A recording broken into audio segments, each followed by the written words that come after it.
সুইচের শুরু আছে এখান থেকে। এটা কি সুইচ? এখানে কি কি লেখা আছে দেখেন তো। লক আছে, কিভাবে করে? এখানে চাপ দিয়ে, তাই না? জি স্যার। এখানে চাপ দিলে কি হলো? কি আসলো? অন। মানে কি লকটা ছাড়লো। এরপরে এখানে দেখাবেন এটা কি।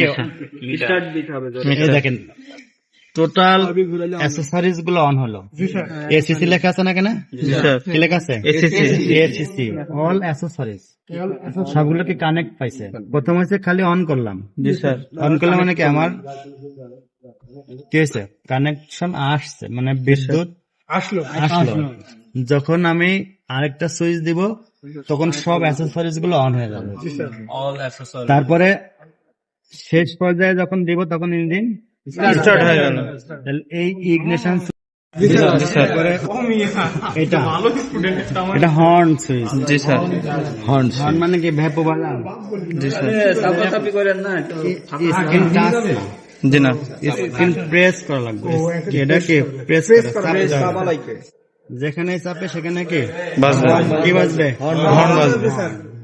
হর্ন বাজানোর কি আছে? নিয়ম আছে। সব জায়গায় হর্ন বাজানো, অতিরিক্ত হর্ন বাজিয়ে শব্দ দূষণ করা যাবে না। অতিরিক্ত হর্ন বাজিয়ে অন্য ট্রাফিককে ডিস্টার্ব করা যাবে না। হর্ন বাজিয়ে আপনার কি ফিলিংস নিচ্ছেন, আমি খুব আমার গাড়ির হর্ন বাজতেছে, তাই না? মজা নিচ্ছেন, ওই মজা করার জন্য হর্ন বাজানো যাবে না। আর হর্ন বাজানোর সময় একটা না, দীর্ঘ সময় না বাজে, ঠিক আছে? সেটা খেয়াল রাখতে। সর্বোচ্চ হর্ন শুরু থেকে বাজে শেষ পর্যন্ত যাতে 3 সেকেন্ডের ভিতর শেষ হয়। বুঝা গেছে? তাহলে গেল হর্নের সুইচ বিভিন্ন জায়গায় থাকতে পারে, গাড়ি ভেদে বেশিরভাগই এখানে থাকে, ঠিক আছে? আলাদা জায়গায় থাকতে পারে। বুঝা গেছে? তাহলে হর্নের এটা কি সুইচ। হর্নের কাজ হচ্ছে অন্যকে সতর্ক করা। হর্নের কাজ কিন্তু ব্রেক না। অনেকে সামনে দিয়ে চলে যাচ্ছে, হর্ন বাজান নেই, ও সরল না, আপনি আমি কি হর্ন তো বাজাচ্ছে কিন্তু আপনার তখন ব্রেক চেপে থামার দরকার ছিল না, তুমি আপনি চলে যাচ্ছেন, তার মানে কি ব্রেকের কাজ করবে না।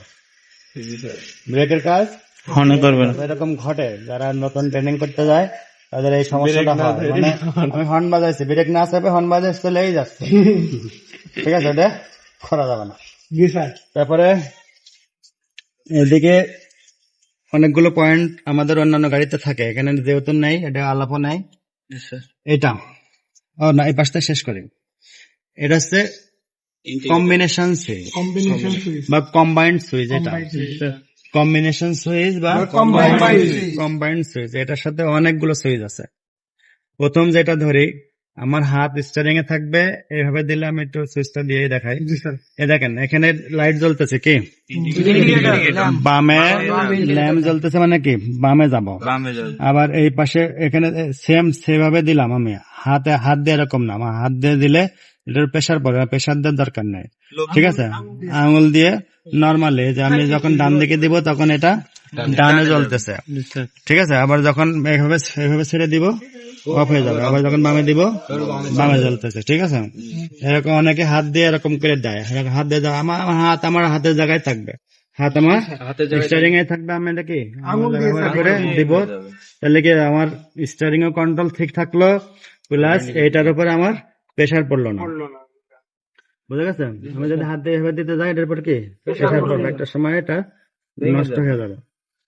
এটা প্রথমটা কি গেল? ইন্ডিকেটর সুইচ কখন দিব? যখন আমি লেন পরিবর্তন করব। লেন পরিবর্তন এক কথায় ডানে যদি যাই মোড় নেই বা বামে মোড় নেই, সেক্ষেত্রে তো দিবই। লেন পরিবর্তন, আমি যে লেনে ছিলাম সেই লেন থেকে অন্য লেনে গেলে আমি ইন্ডিকেটর দিব লেন পরিবর্তনের 5 সেকেন্ড আগে। লেন পরিবর্তনের 5 সেকেন্ড আগে আমি অন্য লেনে ঢুকেই যদি ইন্ডিকেটর দেই, সেটা করা যাবে না, ঠিক আছে? 5 সেকেন্ড আগে দিতে হবে লেন পরিবর্তন করার। তাহলে কি গেল? ইন্ডিকেটর সুইচ গেল। আরেকটা সুইচ আছে আপনার কোনো কিছু দেওয়া নেই, ঠিক আছে, ইমার্জেন্সি। আমি খালি উপরের দিকে ছেড়ে দিব, ফ্ল্যাশ লাইট জ্বলবে। এটা কি জ্বলা মানে কি আমি সমস্যায় আছি, ঠিক আছে, কিন্তু এটা দেওয়ার দরকার নেই। দেওয়ার দরকার নেই বলতে আমি অন্যকে সতর্ক করতেছি হেডলাইট জ্বালিয়ে, আমি নিজে সতর্ক হচ্ছে না। তার মানে কি আমি আগে সতর্ক হব, সামনে যদি কেউ আসে তাকে ছেড়ে দিব, ঠিক আছে। অনেকে কি করে হেডলাইট জ্বালাই চলে যায়, ওটা করা। এখন এটার সাথে আরেকটা আছে যে পার্কিং ল্যাম্প জ্বলছে। আমি এই যে সুইচটা প্রথম একবার দিব, ডান দিকে মোড়া দেবো, এখানে কি ডান দিকে মোড়া দিলাম, পার্কিং ল্যাম্প জ্বলছে। যতগুলো পার্কিং পয়েন্ট আছে সবগুলোই জ্বলবে, ঠিক আছে। তারপরে আরেকটা মোড়া দিব, কি হেডলাইট জ্বলছে, ঠিক আছে। একদম সামনে গিয়ে দেখেন হেডলাইট জ্বলতেছে, জ্বলে না? জ্বলে। এখন কি হচ্ছে? এখন কিছু হয়? হ্যাঁ, এই যে এখানে দেখেন হেডলাইট যখন দেয়া থাকবে, আমি যদি একবার উপরের দিকে দেই কি ডিপার হয়ে যাবে, আবার যদি উপরের দিকে দেই আপার জ্বলবে। এখানে কি এখানে যদি আমি একবার উপরের দিকে দিব ডিপার হবে, আবার উপরের দিকে দিব আপার হয়ে যাবে, বুঝা গেছে? তাহলে এখানেই সবকিছু। এই যে উপরের দিকে দিলে কি একবার অফ একবার অন না, ওই যে ডিপার আপার ডিপার, বুঝা গেছে? এই যে হেডলাইট অফ করে দিলাম, হেডলাইট কি কোনো সুইচ দেওয়া নাই, এটা জ্বালালেই কি ফ্ল্যাশ লাইট জ্বলবে। তাহলে কয়টা হলো? তিনটা হলো। কেন? ইন্ডিকেটর হলো, তারপরে কি ফ্ল্যাশ লাইট হলো, পার্কিং লাইট হলো, হেডলাইট হলো, আবার হেডলাইট হাই বিম লো বিম হলো, কয়টা হলো? 6টা। ঠিক আছে, তাহলে এই সবগুলো কাজ এটাই করবে, এই জন্য এটার নাম কম্বিনেশন সুইচ। এবার ফোনটা কাছে দেন। ওয়াইপার সুইচ, এটা কি ওয়াইপার সুইচ। এই ওয়াইপার সুইচ আমি সামনে থেকে একবার দিয়ে এভাবে দিয়ে ছেড়ে দেবো, একবার হয়ে কি অফ হয়ে যাবে, ঠিক আছে। আমি যদি এটা এইভাবে ধরে উপরের দিকে দেই তাহলে পানি বেরোবে। পানি নেই কেন? পানি নেই, এটা দিন কি চেক করলেন? মানে শুরুতেই নেই স্যার, পাক ফাঁকাতে আমার বলছেন কোন সময়, তাহলে কি চেক করলেন বলেন তো? নাটটাই হারিয়ে গেছে গেল, ওটা কি পানি উঠবে, তারপরে এদিকে দিলে কিছুক্ষণ পর পর ঘুরবে, আবার বেশি দিলে কি একটু গতিতে ঘুরবে, আবার এদিকে জোরে বেশি দিলে বেশি গতিতে ঘুরবে। এখন এখানে কিছু পয়েন্ট আছে, এই যে পয়েন্ট, পানির গতি কম বেশি, যতই মোটার দিকে থাকবে তখন কি পানির বেশি গতি হবে, এখানে থাকলে পানির গতি কম হবে, ঠিক আছে। এটা পুল মানে কি উপরের দিকে উঠাই দেওয়া, ঠিক আছে, এই আছে বিষয়। আর এটা হচ্ছে কি এই সাইডে অফ, তারপরে দেখি মাঝামাঝি এই পিছন দিকে গেলে হাই, এখানে সব লেখা আছে। পানি নেই তা কি দেখাবো, এদের কি গেল? এটা ওয়াইপার সুইচ, ঠিক আছে। এখন এখানে আর সুইচ নেই, এটা একটা লক আছে, এটাও শেখাই দেই। এটা হচ্ছে কি স্টিয়ারিং এর কম বেশি করা, আপনার ফিলিংস অনুযায়ী আপনার কমফোর্ট ফিল যেভাবে করবেন চালানোর সাথে সেভাবে আপনি অ্যাডজাস্ট করার জন্য এটা, এই যে, ঠিক আছে। এটা একটা হিটার কয়েল, হ্যাঁ, আপনি হিট দিয়ে এখানে আপনি ফোন চার্জ দিতে পারবেন বা অন্যান্য ফ্যান চালাতে পারবেন, সবকিছু করতে হবে। যদি মনে করেন কয়েল দরকার হয় হিট দিবেন, এই যে আমি দিলাম সুইচ, সুইচ দিলাম, হিট হয়ে যাবে। হিট হলে কি অটোমেটিকলি উঠে যাবে। যার হাত পড়ে না সেটা হাত দেবেন, তাহলে বোঝা যাবে। হাত পড়ে না দেন তো ভাই, তো হাতে দেখেন তো পড়ে কিনা স্যার। ড্রাইভাররা বিড়ি ধরে দিয়েছে। এটা হচ্ছে ওটিজি পোর্ট, হ্যাঁ, নাকি ওটিজি পোর্ট। এটা দিয়েও আপনি কি বিভিন্ন ধরনের কাজ করতে, ফোন চার্জ দিতে পারবেন বা অন্যান্য কাজ করতে পারবেন। কোনো কানেকশন নেওয়ার প্রয়োজন হলে এখান থেকে নিতে পারবেন। এটা একটা গুরুত্বপূর্ণ ল্যাম্প, গুরুত্বপূর্ণ সুইচ। এটা কি হ্যাজার্ড ল্যাম্প, এটা কি হ্যাজার্ড ল্যাম্প। হ্যাজার্ড অর্থ কি মানে বিপদ, যেখান থেকে আপনার বিপদ হওয়ার সম্ভাবনা আছে। মানে আপনি যে গাড়িটা চালাচ্ছেন সেই গাড়ি কোনো সমস্যা তৈরি হয়েছে, সমস্যা তৈরি হলে গাড়িটা আপনি সাইড করে রাখতে পারেন বা আস্তে আস্তে যাইতে পারেন, তখন আপনার এই ল্যাম্পটা জ্বালাইতে হবে, তখন অন্যান্য ট্রাফিকরা বুঝবে যে আপনার গাড়ির কোনো ফল্ট হয়েছে, সে গাড়ি থেকে সাবধান হওয়ার দরকার। বুঝা গেছে? তাহলে এটা কি হ্যাজার্ড, কিন্তু আমাদের দেশে এটা হচ্ছে মিস ইউজ হয়। কি হয়? মিস ইউজ হয়। মনে করেন যেখানে ইউজ করার কথা সেখানে ইউজ না করে আমরা 4 রাস্তার মোড়ে ইউজ করি। 4 রাস্তার মোড়ে কি করে? সোজা যাওয়ার জন্য ইউজ করি। এটা একদম ভুল। সব গাড়ি বেশিরভাগই করে, এটা একটা ভুল কাজ। মনে করেন 4টা ল্যাম্প একসাথে জ্বলতেছে, ঠিক আছে, যারা বাম সাইডে আছে তারা কিন্তু ডানেরটা দেখতেছে না, দেখতেছে, এবং যারা ডান সাইডে তারা কিন্তু বামেরটা দেখতেছে না। তাহলে ডানের মানুষটা চিন্তা করবে গাড়িটা ডানে যাবে, বামের মানুষটা চিন্তা করবে গাড়িটা বামে যাবে, তাই না? সেখানে একটা দুর্ঘটনা ঘটার সম্ভাবনা থাকবে। আমি তো সোজা রাস্তায় চলতেছি, আমি যদি বামে যাই তাহলে ইন্ডিকেটরটা আমি বামে দিব, তাহলে আমি বামে, শুধুমাত্র বামের মানুষই বুঝবে আমি কি বামে যাব। আমি যদি ডানে যাই তাহলে কি ডানে দিব, তখন ডানে মানুষ বুঝবে, সেখানে কোনো কনফিউজ হওয়ার সম্ভাবনা নেই। ঠিক আছে? এই কাজটা অবশ্যই আপনারা এই ভুলটা করবেন না, কারণ সবাই যে কাজটা করে সেটা সঠিক করতেছে না ভুল করতেছে সেটা না বুঝে আমরা 4 রাস্তার মোড়ে এটা দেই, কিন্তু এটা দেওয়া যাবে না। আমি যদি বামে যাই বামে দিব, ডানে যদি ডানে যাই ডানে দেব। আমি ডানে বামে কোনো দিকেই যাচ্ছে না, আমি তো সোজা যাচ্ছি ভাই, আমি তো সোজা যাচ্ছি। সেক্ষেত্রে আমার ইন্ডিকেটর দেওয়ার প্রয়োজন কি, তাই না? দেওয়া যাবে না। ওটা কখন দিতে হবে? যখন আপনার হ্যাজার্ড তৈরি হবে, আপনার গাড়ির থেকে দুর্ঘটনা ঘটার সম্ভাবনা তৈরি হবে তখন। বুঝা গেছে? এটা গেল। এখানে অনেকগুলো সুইচ আছে।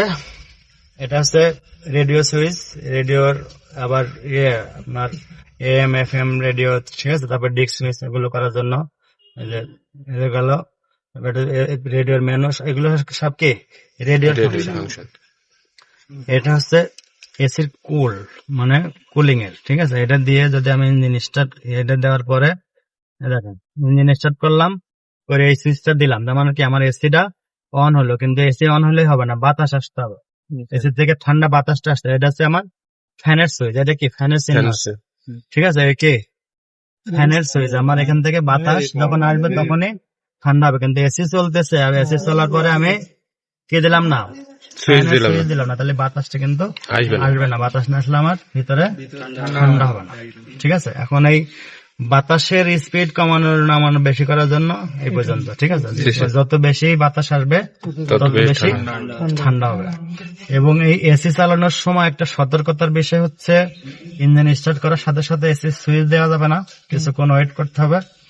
দ্বিতীয়ত হচ্ছে এসির সুইচ দেওয়ার সাথে সাথে গ্লাস লক করা যাবে না, বা গ্লাস, সবগুলো গাড়ির গ্লাস উঠানো অবস্থায় এসি সুইচ দেওয়া যাবে, সবগুলো গ্লাস নামানো থাকবে। ইঞ্জিন স্টার্ট করবেন, কিছুক্ষণ চলবেন, চলে এসি সুইচটা দিবেন। এসি সুইচটা দিয়ে আপনার সবগুলো গ্লাস খোলা রাখা অবস্থায় এসি সুইচ দিবেন 2-3 মিনিট। আপনি এসির যে বাতাস, প্রাথমিক যে বাতাসটা আছে ওইগুলো গাড়ির ভিতরে যখন বেরিয়ে যাবে তখন সবগুলো গ্লাস উঠাবেন। কারণ কি, এসির যে প্রাথমিক যে গ্যাসটা আসে এটা হচ্ছে মানব দেহের জন্য একটা ক্ষতিকর, এটা ক্যান্সারের জীবাণু আসে ওখান থেকে। আপনি যদি রেগুলার এই কাজটা করেন তাহলে কি হবে, আপনার যেহেতু আপনি গাড়ি চালাবেন, যাত্রীরা থাকবে কম সময়, আপনি থাকবেন বেশি সময়, তাহলে সমস্যাটা প্রথম আপনার তৈরি হবে।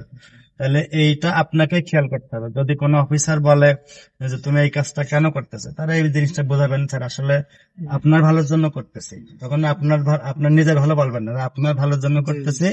রেগুলার যদি আমরা এই কাজটা করে আপনারই ক্ষতি হবে, তখন কি সে বুঝবে না সে স্মার্ট ড্রাইভার। বুঝে গেছে? তাহলে গেল। এবং এই যে এসির যখন এই জায়গায় থাকবে, এটার যে নব, এই নবের পজিশন যখন এখানে থাকবে তখন ঠান্ডার পরিমাণটা বেশি আসবে, ঠিক আছে। যত বেশি এদিকে উঠাবেন তত ঠান্ডার পরিমাণটা কম, এদিকে গেলে আবার হিট, যত বেশি এদিকে যাবেন তত বেশি আবার হিট আসবে। হ্যাঁ, এটা যে লালের দিকে থাকলে, যখন লালে থাকবে তখন এটা গরম বাতাস আসবে, বুঝে গেছে। আর এদিকে থাকলে ঠান্ডা বাতাস আসবে। বুঝা গেছে? আর এইগুলোর নাম হচ্ছে এয়ার ভেন্ট, এগুলোর নাম হচ্ছে এয়ার ভেন্ট। এয়ার ভেন্ট এগুলো দেখি বাতাস আসে। এয়ার ভেন্টের এখানে এই যে একটা পজিশন, মানে কি এখান থেকে বাতাসটা নিচের দিকে যাবে।